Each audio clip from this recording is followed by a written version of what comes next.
Hello everyone, here's a video how to replace a battery for a Lexus key. It's this type, the keyless entry type one.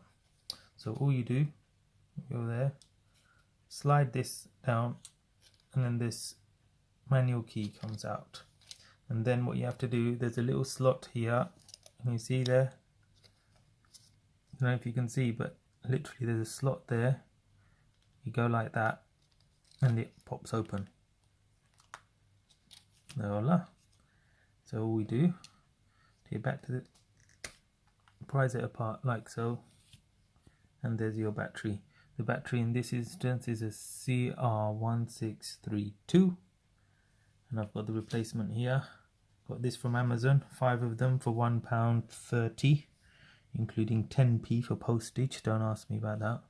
So only tool you need really is this, just to prise the battery out just carefully. So all you do, just be careful. I'll just put it here and it should just pop out like that. And all you do, you take the new key. Remember, this perforated bit goes at the bottom. And you should see the, so that's the negative side. Oops.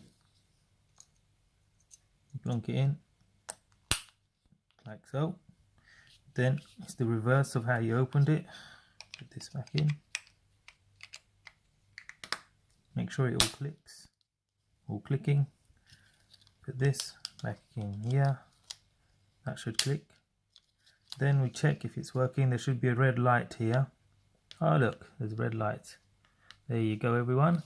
And if you want to program the doors so that it all unlocks, and including the passenger side doors and driver's doors, all you do is press the unlock button and then press and hold the unlock and lock button for 5-6 seconds, and it'll beep. Once it beeps, it means it's programmed all the doors to unlock when you press that button there. Okay, thanks everyone, bye.